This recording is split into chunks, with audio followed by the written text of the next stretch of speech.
আসসালামু আলাইকুম, আশা করি সকলেই ভালো আছেন। আলহামদুলিল্লাহ আমি অনেক আল্লাহর রহমতে ভালো আছি। এটা আমার এসএমবি ব্যাংক, জেম ব্যাংকে আমি কর্মরত আছি। এখানে এভরিডের কাজ হচ্ছে, এটা ব্রাঞ্চ ম্যানেজারের রুম। প্রতিদিন এসে এসি ওপেন করতে হয়। পাশেরটা অ্যাসিস্ট্যান্ট ম্যানেজার, তারটা ওপেন করতে হয়। তারপরে ফ্লোরের যে বড় এসিটা আছে সেটা ওপেন করতে হবে।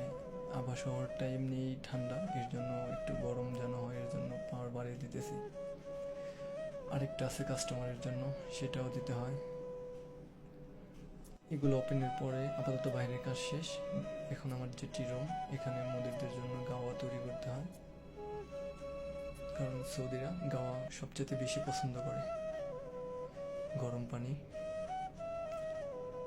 গরম পানি যখন বলক হবে তখন যে গাওয়াটা থাকে সেটা দিতে হয়। 4 পদের মশলা ওগুলা দিতে হয়।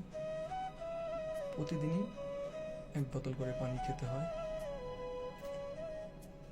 আলহামদুলিল্লাহ, আল্লাহর রহমতে অনেক ভালো আছি। আমার জন্য দোয়া করবেন। এটা হলো গাওয়া, 2 চামচ বা 2.5 চামচ আপনার পানির বুঝে আপনি দিবেন। পানির যে পরিমাণ, সেই পরিমাপে গাওয়াটা দিতে হবে। জেনজিবির আছে, অনেক কিছু আছে, নাম জানি না। আলহামদুলিল্লাহ।